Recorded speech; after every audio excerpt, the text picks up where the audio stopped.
de Junts per Sant Vicenç, a l'Ajuntament de Sant Vicenç dels Horts. Exacte. Bon dia. Bon dia, què I tal? a mi m'agradaria començar a parlar una mica, ja sé que és un tema una mica molt concret, no? Però sobre el Valle de los Caídos. Avui sortia la notícia de que un grup d'experts diuen que estaria bé treure a Franco d'allà i enterrar-lo amb la seva dona, i la família fins i tot n'està d'acord.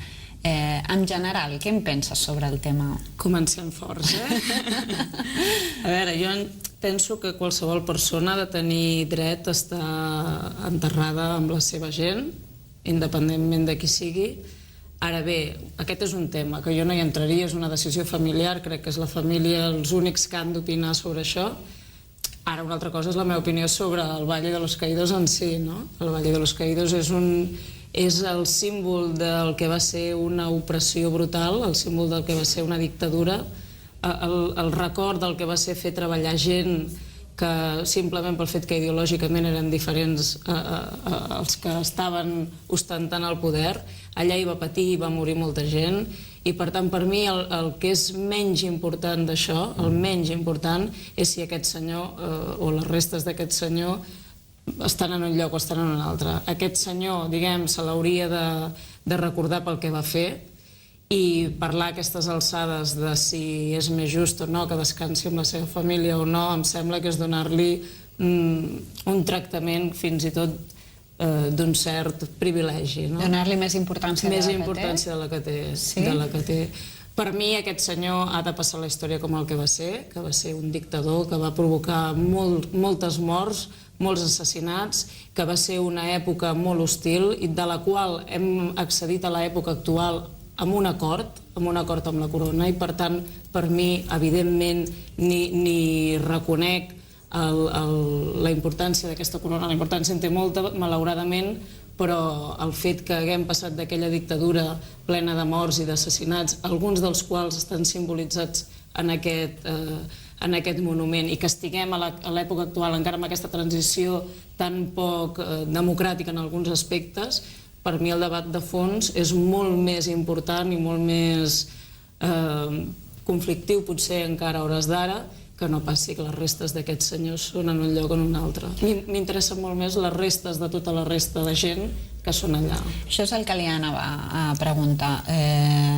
Realment li hem de donar més importància a la gent que ha patit, a la gent que realment ha perdut algú, que aquest algú està allà, diguéssim, o no està, o fins i tot no han trobat on està, o amb una fossa comú, no? Realment hem de donar-li més importància a aquesta gent que realment ha patit molt, que no una figura que realment quan va viure molt bé i va fer tot el que va fer. Indubtablement. La memòria històrica i el greuge que es va cometre amb aquelles persones no s'ha rescabalat encara, ni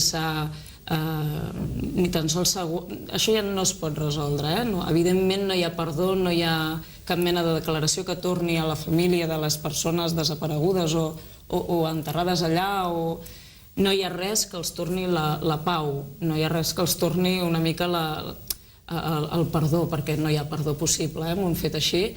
Per tant, insisteixo, per mi és molt important, si responem directament a la pregunta, és molt més important la memòria històrica de tots els cossos que hi ha allà o que no hi són perquè no se sap on són, que van perdre la vida per una inferioritat de condicions brutal, simplement per defensar uns idearis contraris al que hi havia a la dictadura, per una sèrie de fets que són molt més humans i molt més sòlids que no pas el fet d'una persona que va abusar de la seva autoritat amb unes idees que són absolutament feixistes i que, per tant, per mi no hi ha lloc a dubte. És molt més important la resta de persones que no se'n sap res, que no se'n diu res i que mai se'n farà justícia.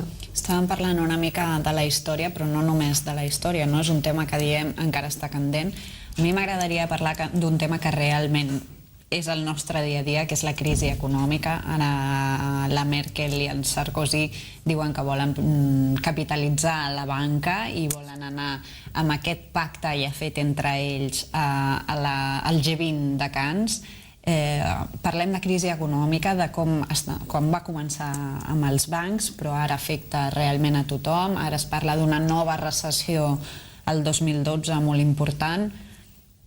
En quin lloc ens trobem i com podem, ja sé que solventar això, parlat només amb el Baix Llobregat, no? Des de Sant Vicenç, des del Baix Llobregat, des d'aquí, sona com molt fort, no? Però...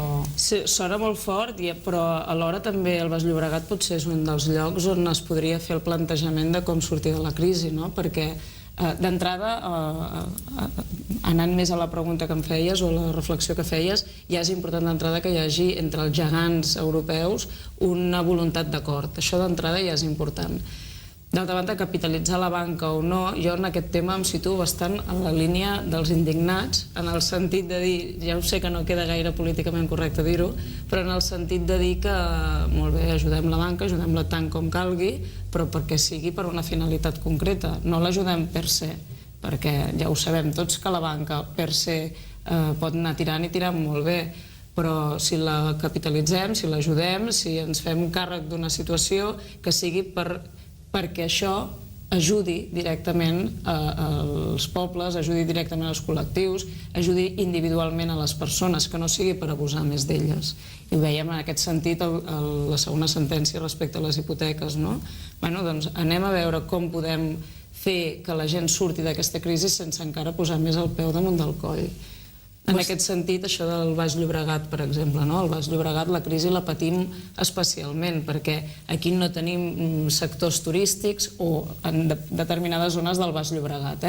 Jo, com que em moc Sant Vicenç dels Horts i tota aquella zona del voltant, potser potencial turístic no en té tant, que també en té, que se'n podria explotar molt més, no en té tant, però el que és el tema industrial o empresari, ara hi ha una certa por i, per tant, si no ajudem a les empreses, si no ajudem amb aquesta capitalització de banques, pensem en això, si no ajudem amb aquests sectors econòmics importants, no poden fer el pas i, per tant, cal fer les coses fàcils, cal alleugerir molt la burocràcia que es posa a les empreses, cal potenciar molt polítiques d'ocupació.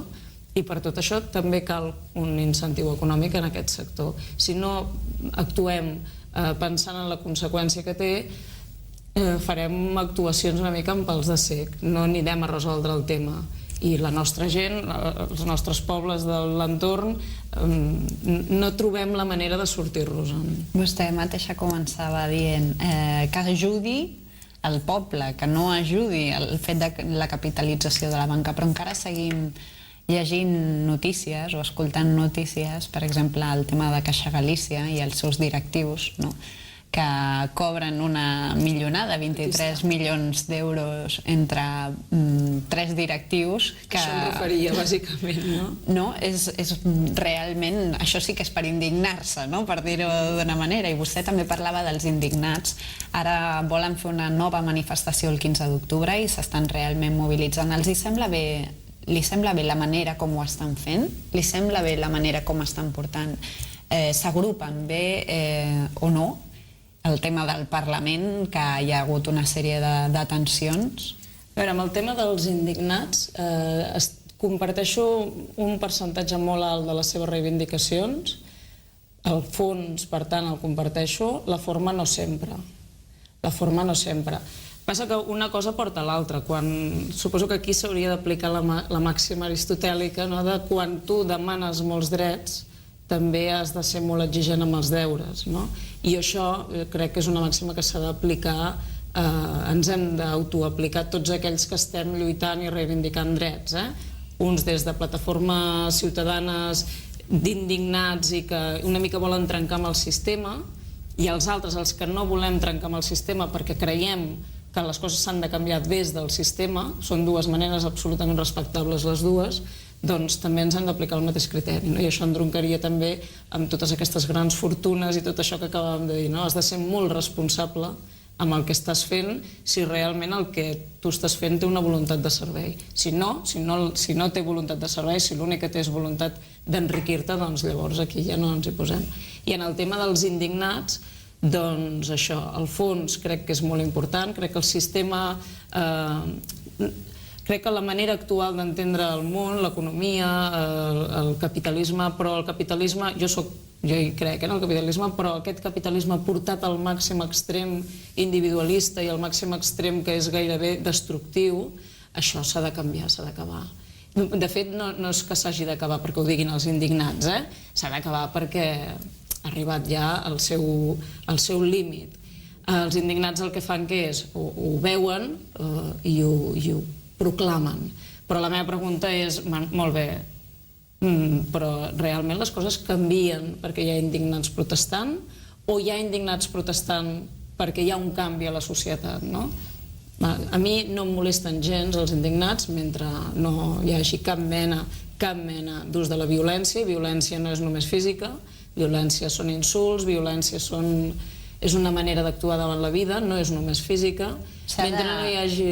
S'ha d'acabar amb el tema, per exemple, amb coses com les que hem vist sobre el Parlament, per exemple. Sí, això és violència. Això per mi és violència, i no és física, però és posar les coses a un límit per acabar amb un victimisme que per mi, és la meva opinió, no fa cap bé a ningú, ni a ells ni a la societat que volen canviar.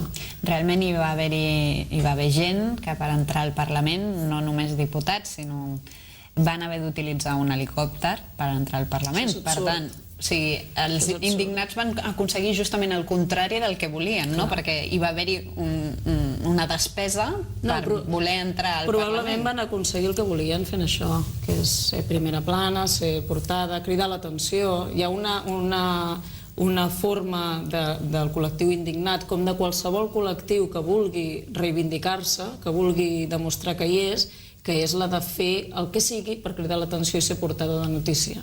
El que sigui.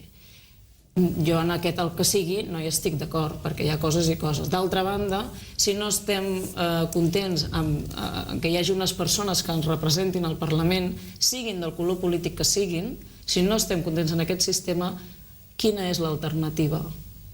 Quin sistema alternatiu es proposa? Perquè, clar, si ens posem a la porta del Parlament evitant l'entrada d'aquelles persones que democràticament han estat escollides per representar-nos, vol dir que tens una alternativa millor, que passa per que no ens representi ningú democràticament, perquè aquí no ens trobarem.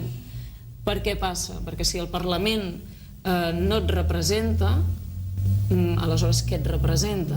Una altra cosa que podríem estar d'acord és just que els diputats cobrin el que cobren? Home, seiem i parlem-ne.